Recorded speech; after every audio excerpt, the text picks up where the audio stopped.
Hi hello welcome to my channel. ಯಾರೆಲ್ಲ ಇನ್ನೂ ಈ ಚಾನಲ್ಗೆ ಸಬ್ಸ್ಕ್ರೈಬ್ ಆಗಿಲ್ಲ ದಯವಿಟ್ಟು ಈ ಕೂಡಲೇ ಸಬ್ಸ್ಕ್ರೈಬ್ ಆಗಿ. ಹಾಗೆಯೇ ಈ ಒಂದು ಕತೆ ನಿಮಗೆ ಇಷ್ಟ ಆಗಿದ್ದಲ್ಲಿ ಕೊನೆಯಲ್ಲಿ ಲೈಕ್ ಕೊಡೋದನ್ನು ಮರಿಬೇಡಿ.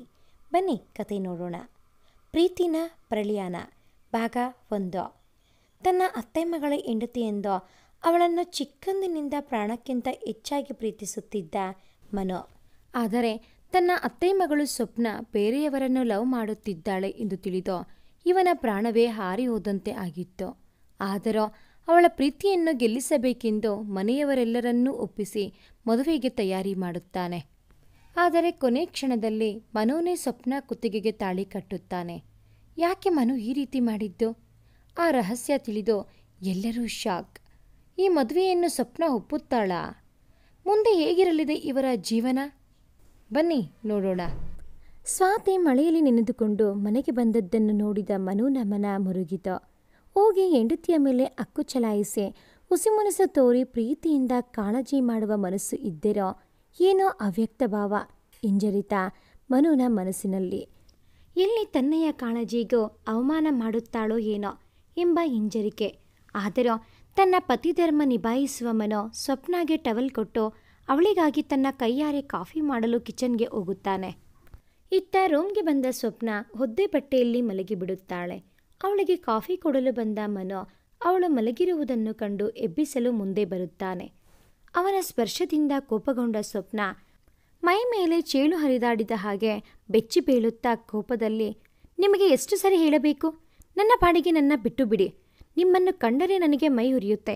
I just hate you, get lost ಎಂದು ಅಬ್ಬರಿಸುತ್ತಾಳೆ. ಮನು ಸಹ ತನ್ನ ತಾಳ್ಮೆ ಕಳೆದುಕೊಂಡು, ಹೋಗ್ತೇನೆ, ನಾನು ಸತ್ ಮೇಲಾದರೂ ನನ್ನ ಪ್ರೀತಿ ನಿನಗೆ ಅರ್ಥವಾಗುತ್ತಾ ನೋಡೋಣ. ಮದುವೆ ಆಗಿ 2 ವರ್ಷವಾಗುತ್ತಾ ಬಂತು. ನಿನ್ನಿಂದ ಎಳ್ಳು ಕಾಳಿನಷ್ಟು ಪ್ರೀತಿ ಸಿಗಲಿಲ್ಲ. ನಾನು ಗಂಡಸು ಕಣೆ, ಅದಕ್ಕಿಂತ ಹೆಚ್ಚಾಗಿ ಮನುಷ್ಯ. ನನಗೂ ಮನಸ್ಸು ಇದೆ, ನೆನಪಿಟ್ಟಿಕೋ. ನೀನು ಬದಲಾಗ್ತೀಯಾ ಅಂತ 2 ವರ್ಷದಿಂದ ಕಾಯ್ತಾ ಇದ್ದೀನಿ ನೋಡು. ನನಗೆ ಬುದ್ಧಿ ಇಲ್ಲ. ಛೆ, ನನ್ನ ಬೆಲೆ ತಿಳಿದಾಗ ನೀನೇ ನನ್ನ ಅರಿಸಿ ಬರುತ್ತೀಯಾ, ನೆನಪಿರಲಿ ಎಂದು ಕೈಯಲ್ಲಿದ್ದ ಕಪ್ಪನ್ನು ಕೋಪದಲ್ಲಿ ಎಸೆದು ರೂಮಿನಿಂದ ಹೊರಟು ಹೋಗುತ್ತಾನೆ. ಸ್ವಪ್ನ ತಾನು ತಪ್ಪು ಮಾಡಿದನ ಎಂದು ಮರುಗುತ್ತಾ ಬಿಕ್ಕುತ್ತಾಳೆ. ಮನು ಕೋಪದಲ್ಲಿ ತಾನು ಅವಳಿಗೆ ನೋವು ಮಾಡಿದನಾ ಎಂದು ಮರುಗುತ್ತಾ ಅಮ್ಮನ ಫೋಟೋ ಮುಂದೆ ತಲೆ ಬಗ್ಗಿಸಿ, ನನ್ನ ಕ್ಷಮಿಸಮ್ಮ, ನಾನು ಕೊಟ್ಟ ಮಾತು ಉಳಿಸಿಕೊಳ್ಳಲು ಆಗುತ್ತಿಲ್ಲ. ಅವಳಿಗೆ ಇನ್ನು ಯಾವ ರೀತಿ ಪ್ರೀತಿ ತೋರಿಸುವ ಬಗ್ಗೆ ತಿಳಿಯುತ್ತಿಲ್ಲ. ನಾನು ಅವತ್ತು ಹಿರಿಯರ ಮಾತಿಗೆ ಬೆಲೆ ಕೊಟ್ಟು ಅವಳ ಕರುಳಿಗೆ ತಾಳಿ ಕಟ್ಟಿ ಎಲ್ಲರ ದೃಷ್ಟಿಯಲ್ಲಿ ಗ್ರೇಟ್ ಆದೆ. ಆದರೆ ಅವಳ ದೃಷ್ಟಿಯಲ್ಲಿ ಮೋಸಗಾರನಾದೆ. ನಾನು ಮಾಡದ ತಪ್ಪಿಗೆ 2 ವರ್ಷದಿಂದ ಈ ನರಕ ಯಾತನೆ ಅನುಭವಿಸುತ್ತಾ ಇದ್ದೇನೆ. ನಾನೇನು ಮಾಡಲಿ ಅಮ್ಮ? ಅವಳಿಗೆ ಸತ್ಯ ಹೇಗೆ ತಿಳಿಸುವುದು ಎಂದು ತಾಯಿಯ ಫೋಟೋ ಮುಂದೆ ಕಣ್ಣೀರು ಹಾಕುತ್ತಾನೆ. ತನ್ನ ರೂಮ್ಗೆ ಹೋದ ಮನು ತನ್ನದಲ್ಲದ ತಪ್ಪಿಗೆ ಶಿಕ್ಷೆ ಅನುಭವಿಸಲು ಕಾರಣವಾದ ತನ್ನ ಬದುಕಿನ ಹಳೆಯ ಪುಟಗಳು ತೆರೆಯುತ್ತಾನೆ. ಮನು 4 ವರ್ಷದ ಮಗುವಿದ್ದಾಗ ತಂದೆಯನ್ನು ಕಳೆದುಕೊಂಡು ತಾಯಿಯ ಅಣ್ಣ ದಿಗಂತ್ ಅವರ ಆಶ್ರಯ ಬಯಸಿ ಬರುತ್ತಾರೆ. ದಿಗಂತ್ ಅವರಿಗೆ ತಂಗಿ ಕಮಲಾಳ ಮೇಲೆ ಅತಿಯಾದ ಪ್ರೀತಿ. ತನ್ನ ತಂಗಿ ಚಿಕ್ಕ ಪ್ರಾಯದಲ್ಲೇ ಗಂಡನನ್ನು ಕಳೆದುಕೊಂಡರು ಎಂದು ಮರುಗಿದ ದಿಗಂತ್ ತಂಗಿ ಮತ್ತು ಅವರ ಮಗ ಮನು ಮೇಲೆ ಅತಿಯಾದ ಕಾಳಜಿ ಹೊಂದಿರುತ್ತಾರೆ. ಅದೇ ರೀತಿ ಅವರ ಪತ್ನಿ ರೇಣುಕಮ್ಮ ಸಹ ನಾದಿನಿಯನ್ನು ಸ್ವಂತ ತಂಗಿಯ ಥರ ಆದರಿಸುತ್ತಾರೆ. ಮದುವೆಯಾಗಿ 4 ವರ್ಷವಾದರೂ ಸಂತಾನ ಭಾಗ್ಯವಿಲ್ಲದ ದಿಗಂತ್ ಮತ್ತು ರೇಣುಕಾಳಿಗೆ ಕಮಲಾಳ ಆಗಮನದ ಪುಣ್ಯವೆಂಬಂತೆ ಗರ್ಭಧರಿಸುತ್ತಾಳೆ. ಎಲ್ಲರಿಗೂ ಹೇಳತೀರದ ಆನಂದ. ರೇಣುಕಾ ತಮ್ಮ ನಾದಿನಿ ಕಮಲಾರಿಗೆ, ನನಗೆ ಹೆಣ್ಣು ಮಗು ಹುಟ್ಟಿದರೆ ಅವಳು ನಮ್ಮ ಮನುವಿನ ಹೆಂಡತಿ ಎಂದು ಮಾತು ಕೊಡುತ್ತಾರೆ. ಆದರೆ ಭವಿಷ್ಯದಲ್ಲಿ ಏನಾಗಬಹುದು ಎಂಬ ಕಲ್ಪನೆಯನ್ನು ಊಹಿಸಲಾಗದ ಪರಿಸ್ಥಿತಿಯಲ್ಲಿ ಇಡೀ ಕುಟುಂಬ ಸಿಲುಕುತ್ತದೆ. ದಿನಗಳು ಉರುಳಿ ರೇಣುಕಾಳ ಆಸೆಯಂತೆ ಹೆಣ್ಣು ಮಗು ಹುಟ್ಟುತ್ತದೆ. ಅವಳಿಗೆ ಸ್ವಪ್ನ ಎಂದು ಹೆಸರು ಇಡಲಾಯಿತು. ಕಮಲ ಸಂತೋಷ ಪಡುತ್ತಾ ಮಗುವಿನ ಆರೈಕೆಯಲ್ಲಿ ನಿರತರಾಗುತ್ತಾರೆ. ಸ್ವಪ್ನಾಗೆ 2 ವರ್ಷವಿದ್ದಾಗ ರೇಣುಕಾ 2ನೇ ಮಗುವಿಗೆ ಜನ್ಮ ನೀಡುತ್ತಾರೆ. ಮನು ತನ್ನ ಅತ್ತೆ ಮಾವನ ಋಣ ತೀರಿಸಲು ಏನು ಬೇಕಾದರೂ ಮಾಡಲು ಸಿದ್ಧನಿರುತ್ತಾನೆ. ಆದರೆ ಅವನ ಅದೇ ಒಳ್ಳೆಯತನ ಅವನಿಗೆ ಮುಳ್ಳಾಗುತ್ತದೆ. ಮನು ತನ್ನ 3 ವರ್ಷದ BA ಪದವಿ ಪೂರ್ಣಗೊಳಿಸಿ MA ಪದವಿ ಪಡೆಯುವ ತನ್ನ ಆಸೆಯನ್ನು ತಾಯಿ ಮತ್ತು ಮಾವನಿಗೆ ಹೇಳಿದಾಗ ಕಮಲಾ ಅವರು, ಬೇಡ ಮನು, ಈಗಾಗಲೇ ಅಣ್ಣನಿಗೆ ಇಷ್ಟು ವರ್ಷ ಹೊರೆಯಾಗಿದ್ದೇವೆ. ಇನ್ನು ನೀನು ಪದವಿ ಪಡೆಯುವ ಆಸೆಗೆ ಬೆಂಗಳೂರಿಗೆ ಹೋಗಬೇಕು. ಸುಮ್ಮನೆ ಖರ್ಚು, ಅದೆಲ್ಲ ಬೇಡಪ್ಪ. ಮಾವನ ಜೊತೆಗೆ ಹೊಲದಲ್ಲಿ ಸಹಾಯ ಮಾಡು ಎಂದಾಗ ದಿಗಂತ್ ಅವರು ಮಧ್ಯೆ ಮಾತನಾಡಿ, ಏನು ಮಾತಂತ ಆಡುತ್ತೀಯ ಕಮಲಾ? ನನಗೆ ಮನು ಹೊರೇನಾ? ಅವನು ನನ್ನ ಮಗ ಕಣೆ. ನನಗೆ ಗಂಡು ಮಕ್ಕಳಿಲ್ಲ. ನಾಳೆ ನನ್ನ ಹೆಣಕ್ಕೆ ಸಂಸ್ಕಾರ ಮಾಡುವುದು ಸಹ ಮನು. ಅವನೇ ನನ್ನ ಮಗ, ತಿಳಿತಾ ಎಂದಾಗ ತಾಯಿ ಮಗ ಇಬ್ಬರು ದಿಗಂತ್ ಕಾಲಿಗೆ ಬೀಳುತ್ತಾ ಕಣ್ಣೀರು ಸುರಿಸಲು ರೇಣುಕಾ ಬಂದು, ಏನು ಮಾತಾಡ್ತಾ ಇದ್ದೀರಾ? ಇಬ್ಬರು ಮುಂದೆ ನಮ್ಮ ಬೀಗರಾಗುವವರು. ಅಳಿಯ, ನೀನು ಹೀಗೆಲ್ಲ ಕಾಲು ಹಿಡಿಬಾರ್ದಪ್ಪ ಎಂದು ತಮಾಷೆ ಮಾಡುತ್ತಾರೆ. ಕಮಲ ಕಳವಳದಿಂದ, ಅತ್ತಿಗೆ, ನಾವೇ ಮದುವೆ ಅದು ಅನ್ನುವುದು ತಪ್ಪಾಗಬಹುದು. ಸ್ವಪ್ನ ಮನಸ್ಸಲ್ಲಿ ಮನು ಇದ್ದಾನೋ ಇಲ್ಲವೋ, ಸುಮ್ಮನೆ ಆ ಮಗುಗೆ ಬಲವಂತ ಮಾಡುವುದು ಬೇಡ ಎಂದಾಗ ಅಲ್ಲೇ ಮರೆಯಲ್ಲಿ ನಿಂತು ಮಾತು ಕೇಳಿಸಿಕೊಳ್ಳುತ್ತಿದ್ದ ಸ್ವಪ್ನ ತಂಗಿ ಮೇಘ ಓಡಿ ಬಂದೋ, ಪರವಾಗಿಲ್ಲ ಅತ್ತೆ, ಅಕ್ಕನಿಗೆ ಬೇಡ ಅಂದರೆ ಮನು ಮಾವನನ್ನು ನಾನು ಮದುವೆ ಆಗ್ತೀನಿ ಎನ್ನುತ್ತಾಳೆ. ಆಗ ಎಲ್ಲರೂ ನಗುತ್ತಾ, ಸಾಕು ಸುಮ್ಮನಿರೇ ಮೇಘ ಎನ್ನುತ್ತಾರೆ. ಮೇಘ ಮುಖ ಸಪ್ಪೆ ಮಾಡಿ, ನನ್ನ ಮಾತು ಯಾರಿಗೂ ಸೀರಿಯಸ್ ಅನಿಸೋದೇ ಇಲ್ಲ ಎನ್ನುತ್ತಾಳೆ. ಆಗ ಮನೋ, ಹಾಗೆಲ್ಲ ಮಾಡಬಾರ್ದು ಮೇಘ, ನೀನು ನಮಗೆ ಮುದ್ದು ಪುಟಾಣಿ ಎನ್ನಲೋ ಮೇಘ ಮನಸ್ಸಲ್ಲೇ, ನಿಮ್ಮ ಈ ಕಾಳಜಿಗೆ ನಿಮ್ಮನ್ನು ಅತಿಯಾಗಿ ಪ್ರೀತಿಸುವ ಮನಸ್ಸಾಗುತ್ತಿದೆ ಮಾವ ಎಂದು ಒಳಗೆ ಹೊರಟು ಹೋಗುತ್ತಾಳೆ.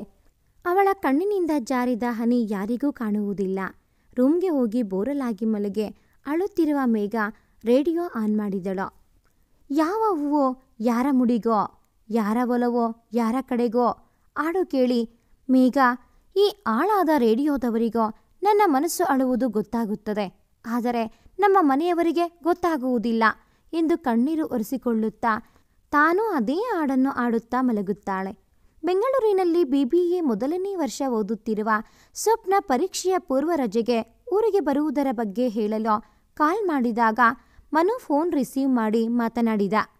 ಸ್ವಪ್ನ ಕೋಪದಲ್ಲಿ, ಅಪ್ಪನಿಗೆ ಹೇಳು, ನಾಳೆ ನಾನು ಊರಿಗೆ ಬರುತ್ತೇನೆ, ಬಸ್ ಸ್ಟಾಪ್ಗೆ ಕಾರು ಕಳಿಸಲು ಎಂದಾಗ ಮನು ಸಂತೋಷದಿಂದ, ನಾನೇ ಬರುತ್ತೇನೆ, ಡೋಂಟ್ ವರಿ ಎಂದಾಗ ಸ್ವಪ್ನಾಗೆ ಮೈ ಉರಿದ ಅನುಭವ. ಕೋಪದಲ್ಲಿ, ಹೇಳ್ದಷ್ಟು ಕೆಲಸ ಮಾಡೋಕೆ ಏನು ರೋಗ ನಿಂಗೆ? ಅಪ್ಪನಿಗೆ ಹೇಳೋ ಬರಲು ಎಂದು ಕಾಲ್ ಕಟ್ ಮಾಡುತ್ತಾಳೆ. ಮನುಗೆ ಬೇಜಾರಾದರೂ ತೋರಿಸದೆ ದಿಗಂತ್ ಅವರಿಗೆ ವಿಷಯ ತಿಳಿಸಿದ. ಸಂತೋಷದಿಂದ, ಮನು, ಬೇರೆ ಯಾರಾದರೂ ಯಾಕಪ್ಪ, ನೀನೇ ಹೋಗಿ ಕರೆದುಕೊಂಡು ಬಾ ಎಂದರು. ಆಗ ಮನು, ಅದು ಮಾವ, ನಾನು ಎಂದು ರಾಗ ಎಳೆಯಲು ರಾಯರು ಹೋಗಪ್ಪ ಎಂದು ಹೇಳಿ ಹೊಲದ ಕಡೆ ಹೋಗುತ್ತಾರೆ. ಇತ್ತ ಕೋಪದ ಸ್ವಪ್ನಾಳನ್ನು ನೋಡಿದ ಸ್ನೇಹಿತೆ ರಶ್ಮಿ, ಯಾಕೆ, ಏನಾಯಿತು ಎಂದಾಗ, ಏನಿಲ್ಲ, ನಮ್ಮ ಮನೆಯಲ್ಲಿ ಇರೋ ಮನು ಟಾರ್ಚರ್ ತಡೆಯೋಕೆ ಆಗೋದಿಲ್ಲ ಬಿಡೋ, ನಡಿ ಲೈಬ್ರರಿಗೆ ಹೋಗೋಣ ಎಂದು ಮಾತು ಮರೆಸುತ್ತಾಳೆ. ಮನು ರಾತ್ರಿ ಊಟ ಮಾಡದೆ ಏನೋ ಯೋಚಿಸುತ್ತಾ ಕುಳಿತಿರುವುದನ್ನು ಕಮಲಮ್ಮ ನೋಡಿ, ಯಾಕೆ ಮನು ಹೀಗೆ ಕುಳಿತಿದ್ದೀಯಾ, ಏನಾಯಿತೋ ಎಂದು ಪ್ರೀತಿಯಿಂದ ಕೇಳುತ್ತಾರೆ.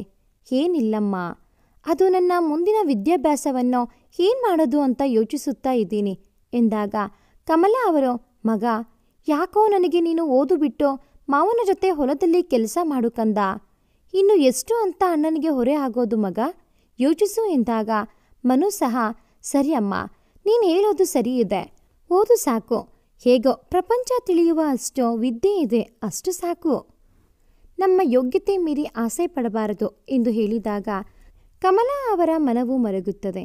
ಸರಿ ಮಗ, ನಡಿ ಊಟ ಮಾಡು ಬಾ ಎಂದು ಕರೆದುಕೊಂಡು ಹೋಗುತ್ತಾರೆ.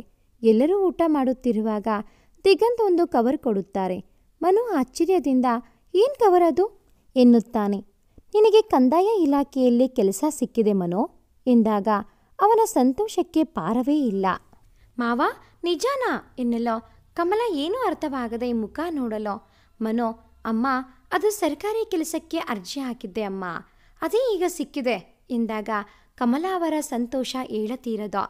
ಮುಂದಿನ ತಿಂಗಳು ಜಾಯಿನ್ ಆಗುವ ಬಗ್ಗೆ ಲೆಟರ್ ಇದ್ದೋ ಎಂದಾಗ ಎಲ್ಲರೂ ಸಂತಸ ಪಡುತ್ತಾರೆ.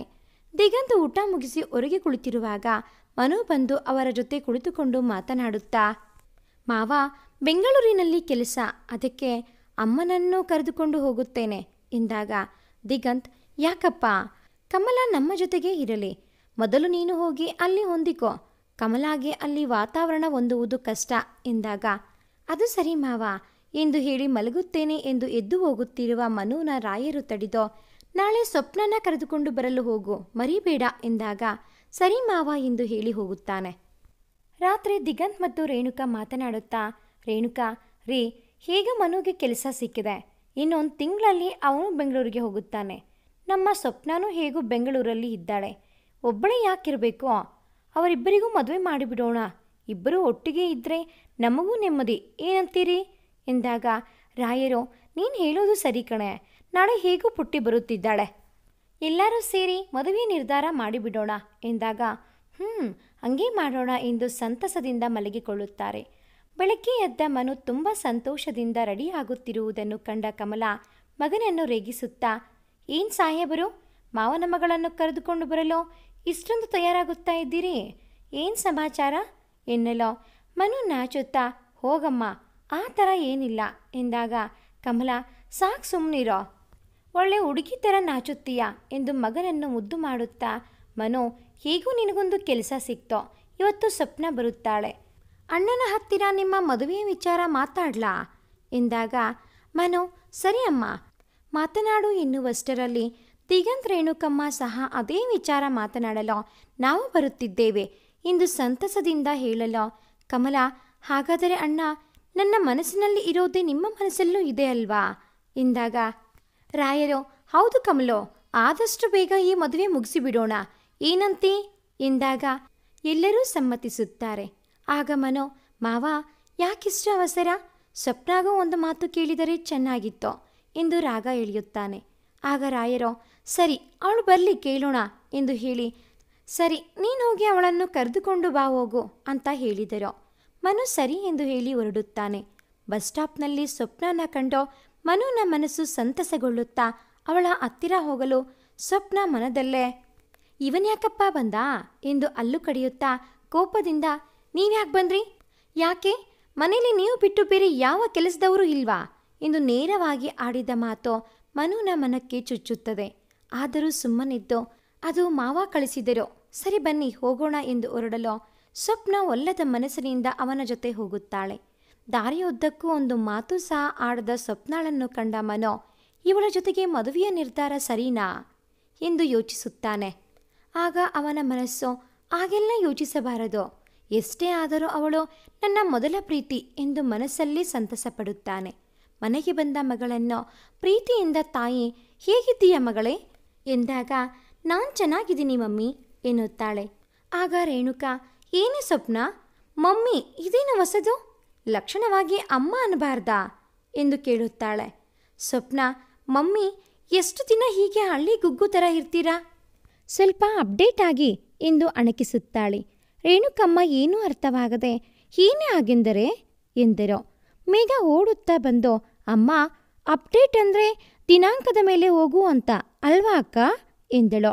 ಸ್ವಪ್ನ, ಲೇ ಮೇಘ, ಅದೇನು ಅಂತ ಕಾಲೇಜ್ ಹೋಗ್ತೀಯಾ, ಅಪ್ಡೇಟ್ ಮೀನಿಂಗ್ ಗೊತ್ತಿಲ್ವಾ ಎಂದು ವ್ಯಂಗ್ಯವಾಗಿ ಮಾತನಾಡುತ್ತಾಳೆ. ಆಗ ಮೇಘ, ತಾವು ಅದೇ ಕಾಲೇಜಲ್ಲಿ PUC ಮುಗಿಸಿ ಈಗ ಬೆಂಗಳೂರಿನಲ್ಲಿ ಓದ್ತಾ ಇರೋದಕ್ಕೆ ಏನೋ ಫಾರಿನಿಂದ ಬಂದೋರ್ ಥರ ಆಡ್ತೀಯಾ ಎಂದು ಜವಾಬು ನೀಡುತ್ತಾಳೆ. ಆಗ ದಿಗಂತ್ ಅವರು, ಸರಿಯಾಗಿ ಹೇಳಿದೆ ಮಗಳೇ, ಏನಮ್ಮ ಇಷ್ಟೊಂದು ಬದಲಾಯಿಸಲು ಕಾರಣ ತಿಳ್ಕೋಬಹುದಾ, 2 ಅಕ್ಷರ ಕಲಿತು ನಮ್ಮ ಸಂಸ್ಕೃತಿ ಮರೆತಿರೋ ಹಾಗಿದೆ, ಹಿರಿಯರಿಗೆ ನಮಸ್ಕಾರ ಮಾಡೋ ಪದ್ಧತಿ ಹೇಳಿಕೊಡೋದಿಲ್ವಾ ನಿಮ್ಮ ಕಾಲೇಜ್ನಲ್ಲಿ ಎಂದು ಕೇಳಿದರು. ರೇಣುಕಾ, ಇರಲಿ ಬಿಡ್ರಿ, ಮಗು ಈಗ ತಾನೇ ಬಂದಿದೆ, ಮುಂದೆ ಸರಿ ಹೋಗ್ತಾಳೆ. ಸ್ವಪ್ನ, ಹೋಗಿ ಸ್ನಾನ ಮಾಡಿ ಬಾ, ಊಟ ಮಾಡೋಣ ಎಂದಾಗ ಸ್ವಪ್ನ ಸರಿ ಎಂದು ಹೋಗುತ್ತಾಳೆ. ಸ್ವಪ್ನ ರೂಮ್ಗೆ ಹೋಗಿ ತನ್ನ ಮೊಬೈಲ್ ತೆಗೆದು ರಾಕೇಶ್ ಜೊತೆ ಮಾತನಾಡುವುದನ್ನು ಮೇಘ ಕೇಳುತ್ತಾಳೆ. ಕೋಪಗೊಂಡ ಸ್ವಪ್ನ, ನಿನಗ್ಯಾಕೆ ನನ್ನ ವಿಚಾರದಲ್ಲಿ ಇಷ್ಟೊಂದು ಇಂಟ್ರೆಸ್ಟು, ಸುಮ್ಮನೆ ನಿನ್ನ ಕೆಲಸ ನೋಡು ಎಂದಾಗ ಸೂಕ್ಷ್ಮ ಮನಸ್ಸಿನ ಮೇಘ ಮರು ಮಾತನಾಡದೆ ಹೊರ ನಡೆಯುತ್ತಾಳೆ. ರಾತ್ರಿ ಎಲ್ಲರೂ ಊಟ ಮಾಡುವ ಸಮಯದಲ್ಲಿ ದಿಗಂತ್ ಮದುವೆಯ ವಿಷಯ ಪ್ರಸ್ತಾಪಿಸುತ್ತಾರೆ. ಸ್ವಪ್ನ, ನನಗೆ ಈ ಮದುವೆ ಇಷ್ಟವಿಲ್ಲ ಎನ್ನುತ್ತಾಳೆ. ರಾಯರು, ಯಾಕೆ, ನಮ್ಮ ಮನುಗೆ ಏನಾಗಿದೆ, ಗೊತ್ತಿರೋ ಹುಡುಗ, ಅವನಿಗೆ ಮದುವೆಯಾದರೆ ನಿನ್ನನ್ನು ರಾಣಿ ಥರ ನೋಡ್ಕೋತಾನೆ, ತಿಳಿತಾ ಎಂದರು. ಸ್ವಪ್ನ ಕೋಪದಲ್ಲಿ ಊಟ ಬಿಟ್ಟು ಹೋಗುತ್ತಾಳೆ. ಮನು, ಮಾವ ಚಿಂತೆ ಮಾಡಬೇಡಿ, ನಾನು ಅವಳ ಜೊತೆ ಮಾತಾಡ್ತೀನಿ ಎಂದು ಅವಳ ರೂಮ್ಗೆ ಹೋಗುತ್ತಾನೆ. ಸ್ವಪ್ನ ರೂಮಲ್ಲಿ ಕಾಣುವುದಿಲ್ಲ. ಮನು ಭಯದಲ್ಲಿ, ಈ ಹುಡುಗಿ ಎಲ್ಲಿ ಹೋದ್ಲು ಅಂತ ಇತ್ತಲ ಕಡೆ ಬರುತ್ತಾನೆ. ಸ್ವಪ್ನ ಫೋನ್ನಲ್ಲಿ ಮಾತನಾಡುತ್ತಾ ನಿಂತಿರುವುದನ್ನು ಕಂಡು ಮನು ಅವಳ ಮಾತು ಮುಗಿಲಿ ಅಂತ ಕಾಯುತ್ತಾ ನಿಲ್ಲುತ್ತಾನೆ. ಸ್ವಪ್ನ ಇವನನ್ನು ನೋಡಿ ಮಯದಲ್ಲಿ ಕಾಲ್ ಕಟ್ ಮಾಡಿ ಬಂದು, ಏನು ಕದ್ದು ಕೀಳೋ ಅಭ್ಯಾಸವೂ ಇದೆಯಾ ಎಂದು ವ್ಯಂಗ್ಯವಾಗಿ ಮಾತನಾಡುತ್ತಾಳೆ. ಆಗ ಮನು, ಹಾಗೇನಿಲ್ಲ, ನಿನ್ನ ಜೊತೆ ಮಾತನಾಡಬೇಕಿತ್ತು, ನಮ್ಮ ಮದುವೆಯ ವಿಚಾರ ಎಂದಾಗ ಸ್ವಪ್ನ ಕೋಪದಲ್ಲಿ, ನೋಡು ನನಗೆ ನಿನ್ನ ನೆರಳು ಕಂಡರೇನೇ ಆಗುವುದಿಲ್ಲ. ಇನ್ನು ನಿನ್ನ ಜೊತೆ ಮದುವೆ, ಅದು ಕನಸಿನ ಮಾತು ಎಂದಾಗ ಮನುನ ಮನಸ್ಸು ಹೊಡೆದು ಹೋದ ಅನುಭವ. ಕಣ್ಣಿನಿಂದ ಜಾರಿದ ಕಣ್ಣೀರ ಹನಿಯನ್ನು ಕಾಣದಂತೆ ಒರೆಸಿಕೊಳ್ಳುತ್ತಾ, ಸರಿ ಸ್ವಪ್ನ, ನಾನು ಮಾವನ ಜೊತೆಗೆ ಮಾತನಾಡುತ್ತೇನೆ ಎಂದು ಹೊರಟ ಮನುನನ್ನು ಕರೆದ ಸ್ವಪ್ನ ತನ್ನ ಪ್ರೀತಿಯ ಬಗ್ಗೆ ಹೇಳಿದಾಗ, ಮನು, ತನ್ನ ಪ್ರೀತಿ ನನಗೆ ಸಿಗಲಿಲ್ಲ, ಅವಳ ಪ್ರೀತಿಯಾದರೂ ಅವಳಿಗೆ ಸಿಗಲಿ ಎಂದು ಮಾವನನ್ನು ಒಪ್ಪಿಸೋ ಪ್ರಯತ್ನ ಮಾಡ್ತೀನಿ, ನೀನು ಸಂತೋಷವಾಗಿರಬೇಕು ಅಷ್ಟೇ ಎಂದು ಹೇಳಿದಾಗ ಸ್ವಪ್ನಾಗೆ ಮನುನ ಒಳ್ಳೆಯ ಮನಸ್ಸು ನೋಡಿ ಸಮಾಧಾನವಾಗುತ್ತದೆ. ಸದ್ಯ ಇವನಾದರೂ ನನ್ನ ಸಹಾಯಕ್ಕೆ ಇದ್ದಾನೆ ಎಂದು ಸಂತೋಷದಿಂದ ಒಳಗೆ ಹೋಗುತ್ತಾಳೆ. ತನ್ನ ರೂಮ್ಗೆ ಹೋದ ಮನು ಚಿಕ್ಕ ಮಕ್ಕಳ ರೀತಿ ಬಿಕ್ಕಿ ಬಿಕ್ಕಿ ಅಳುತ್ತಾನೆ. ಛೆ, ನಾನ್ಯಾಕೆ ನನ್ನ ಯೋಗ್ಯತೆ ಮೀರಿದ ಕನಸು ಕಂಡೆ ಎಂದು ತನ್ನನ್ನು ತಾನೇ ಶಪಿಸಿಕೊಳ್ಳುತ್ತಾ, ಇಲ್ಲ, ನಾನಿನ್ನೂ ಇಲ್ಲಿ ಇರಬಾರದು, ನಾಳೆಯೇ ಬೆಂಗಳೂರಿಗೆ ಹೊರಟು ಬಿಡುತ್ತೇನೆ. ಅದಕ್ಕಿಂತ ಮುಂಚೆ ಮಾವನ ಜೊತೆ ಮಾತನಾಡಬೇಕು, ಅವಳಿಗಾದರೂ ಅವಳ ಪ್ರೀತಿ ಸಿಗಲಿ ಎಂದು ಆಶಿಸುತ್ತಾ ಮಲಗಿಬಿಡುತ್ತಾನೆ. ಬೆಳಗ್ಗೆ ಮಾವನನ್ನು ಕಾಣಲು ಅವರ ರೂಮ್ಗೆ ಹೋಗುತ್ತಿರುವಾಗ ಮೇಘ ಎದುರಾಗಿ ಬಂದು, ಯಾಕೆ ಮಾವ ಒಂಥರ ಇದ್ದೀರಾ ಎನ್ನುತ್ತಾಳೆ. ಹಾಗೇನಿಲ್ಲ ಪುಟ್ಟ, ಮಾವನನ್ನು ಮಾತನಾಡಿಸಲು ಹೋಗುತ್ತಿದ್ದೇನೆ ಎಂದು ಹೊರಡುತ್ತಾನೆ. ಆಗ ಮೇಘ, ಅರೆ ಮಾವ, ಅಪ್ಪ ರೂಮಲ್ಲಿ ಇಲ್ಲ, ಹಿಂದುಗಡೆ ಇದ್ದಾರೆ, ಹೋಗಿ ಎನ್ನುತ್ತಾಳೆ. ಸರಿ ಎಂದು ಮನೆಯ ಹಿಂದುಗಡೆ ಹೋಗಿ ಮಾವನ ಜೊತೆ ಸ್ವಪ್ನಳ ವಿಷಯ ಹೇಳಿದಾಗ ದಿಗಂತ್ ಕೆಂಡಾಮಂಡಲವಾಗಿ ಮನೆಯೊಳಗೆ ಬಂದು, ಸ್ವಪ್ನ ಸ್ವಪ್ನ ಎಲ್ಲಿದೆಯಾ, ಬಾರೆ ಹೊರಗೆ ಎಂದು ಕೂಗುತ್ತಿರುವುದನ್ನು ಕಂಡ ರೇಣುಕಾ, ಕಮಲಾ, ಮೇಘ ಎಲ್ಲರೂ ಯಾಕೆ, ಏನಾಯ್ತು ಎಂದು ಗೊಂದಲದಲ್ಲಿ ಇರುವಾಗ, ಅವಳಲ್ಲಿ ನನ್ನ ಮಾನ ತೆಗಿಬೇಕು ಅಂತಾನೆ ಹುಟ್ಟಿದಾಳೆ ಅನಿಸುತ್ತದೆ ಎಂದು ಕೋಪದಲ್ಲಿ ಹೇಳುತ್ತಾರೆ. ಏನೂ ಅರ್ಥವಾಗದೆ ಮುಖ ನೋಡುತ್ತಾ ನಿಲ್ಲುತ್ತಾರೆ. ಆಗ ತಾನೇ ಎದ್ದು ಕುಳಿತು ತನ್ನ ಇನಿಯನಿಗೆ ಬೆಳಗಿನ ಶುಭಾಶಯಗಳನ್ನು ತಿಳಿಸಲು ಮೊಬೈಲ್ ಹಿಡಿದಿರುವ ಕೈ ಅಪ್ಪನ ಕೋಪದ ಧ್ವನಿ ಕೇಳಿ ಕೆಳಗೆ ಬೀಳುತ್ತದೆ. ಗಾಬರಿಯಲ್ಲಿ ಹೊರಬಂದು, ಏನಾಯಿತು ಅಪ್ಪ ಎನ್ನುತ್ತಾಳೆ. ರಾಯರು ಅವಳ ಪ್ರೀತಿ ವಿಷಯ ಹೇಳಿದಾಗ ಮನೆಯ ಎಲ್ಲರಿಗೂ ಆಶ್ಚರ್ಯ. ರೇಣುಕಾ ಕೋಪದಲ್ಲಿ ಮಗಳ ಕೆನ್ನೆಗೆ ಏಟು ಕೊಟ್ಟು, ಯಾಕೆ ಹೀಗೆ ಮಾಡ್ದೆ ಎಂದು ಅಳುತ್ತಾರೆ. ಸ್ವಪ್ನ, ಮನು ತನಗೆ ಸಹಾಯ ಮಾಡುವ ಬದಲು ಅಪ್ಪ ಅಮ್ಮನಿಗೆ ತನ್ನ ಬಗ್ಗೆ ತಪ್ಪು ಹೇಳಿದ್ದಾನೆ, ಮೋಸಗಾರ ಎಂದು ಅವನ ಕಡೆ ಹುರಿಗಣ್ಣಿನಿಂದ ನೋಡುತ್ತಾಳೆ. ಆದರೆ ಮನು ಮಾವನನ್ನು ಸಮಾಧಾನಗೊಳಿಸಿ ಅವಳ ಇಷ್ಟದ ಪ್ರಕಾರ ಮದುವೆ ಮಾಡಲು ಕೋರುತ್ತಾನೆ. ದಿಗಂತ್ ಮನುನ ದೊಡ್ಡ ಗುಣವನ್ನು ಮೆಚ್ಚಿಕೊಂಡು ಸರಿ ಎಂದು ಮದುವೆಗೆ ಒಪ್ಪಿಗೆ ಸೂಚಿಸುತ್ತಾರೆ.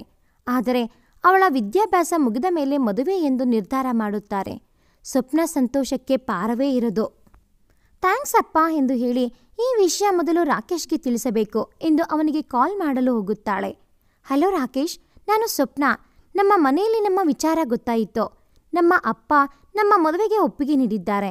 ನಿಮ್ಮ ಮನೆಯಲ್ಲಿ ವಿಷಯ ತಿಳಿಸು ಎಂದು ಸಂತೋಷದಲ್ಲಿ ಅವನಿಗೆ ಮಾತನಾಡಲು ಸಮಯ ನೀಡದೆ ಒಂದೇ ಸಮನೆ ಮಾತನಾಡುತ್ತಿರುವಾಗ ಸ್ವಪ್ನ ಮೇಲೆ ಅಪಾರ ಕೋಪಗೊಂಡ ರಾಕೇಶ್, ಸ್ಟಾಪ್ ಇಟ್ ಸ್ವಪ್ನ ಎಂದು ರೇಗುತ್ತಾನೆ. ಸ್ವಪ್ನ ಪೆಚ್ಚುಮೊರೆ ಮಾಡಿ, ಯಾಕೋ ನಿನಗೆ ಸಂತೋಷವಾಗ್ತಿಲ್ವಾ ಎಂದಾಗ ರಾಕೇಶ್ ತಡವರಿಸುತ್ತಾ, ಹಾಗೇನಿಲ್ಲ, ಅದು ಸ್ವಲ್ಪ ಟೆನ್ಸ್ ಆಗಿದ್ದೆ ಅಷ್ಟೇ. ಓಕೆ ಸ್ವಪ್ನ, ನಾನು ಬ್ಯುಸಿ ಇದ್ದೀನಿ, ಆಮೇಲೆ ಕಾಲ್ ಮಾಡ್ತೀನಿ ಬಾಯ್ ಎಂದು ಅವಳ ಮಾತು ಕೇಳಿಸಿಕೊಳ್ಳದೆ ಕರೆ ಕಟ್ ಮಾಡಿದ. ಯಾಕೆ ರಾಕೇಶ್ಗೆ ಸ್ವಪ್ನ ಜೊತೆ ಮದುವೆ ಇಷ್ಟ ಇಲ್ವಾ? ರಾಕೇಶ್ ಯಾಕೆ ಇಷ್ಟೊಂದು ಸಂತೋಷದ ವಿಚಾರ ಹೇಳಿದರೋ ಅವನು ಸ್ವಲ್ಪನೂ ಖುಷಿ ಪಡಲಿಲ್ಲ. ಅವನ ಮನಸ್ಸಿನಲ್ಲಿ ಏನಿದೆ? ಇಷ್ಟಕ್ಕೂ ರಾಕೇಶ್ ಜೊತೆ ಸ್ವಪ್ನ ಮದುವೆ ನಡೆಯುತ್ತಾ? ಮನುನ ಒಳ್ಳೆ ಮನಸ್ಸು ಸ್ವಪ್ನಗೆ ಅರ್ಥವಾಗೋದು ಯಾವಾಗ? ಕಾಯ್ದು ನಿರೀಕ್ಷಿಸಿ. ಭಾಗ 2 ಮುಂದುವರಿಯುತ್ತದೆ. ಭಾಗ 2ನ ನೋಟಿಫಿಕೇಷನ್ಸ್ ನಿಮಗೆ ಬರಬೇಕು ಅಂತ ಅಂದರೆ ಈ ಕೂಡಲೇ ಈ ಚಾನಲ್ಗೆ ಸಬ್ಸ್ಕ್ರೈಬ್ ಆಗಿ. ಹಾಗೆಯೇ ಈ ಒಂದು ವಿಡಿಯೋ ಇಷ್ಟ ಆಗಿದ್ದಲ್ಲಿ ಪ್ಲೀಸ್ ಲೈಕ್ ಮಾಡಿ, ಶೇರ್ ಮಾಡಿ, ಕಾಮೆಂಟ್ ಮಾಡೋದನ್ನು ಮರಿಬೇಡಿ. Thanks for watching this video.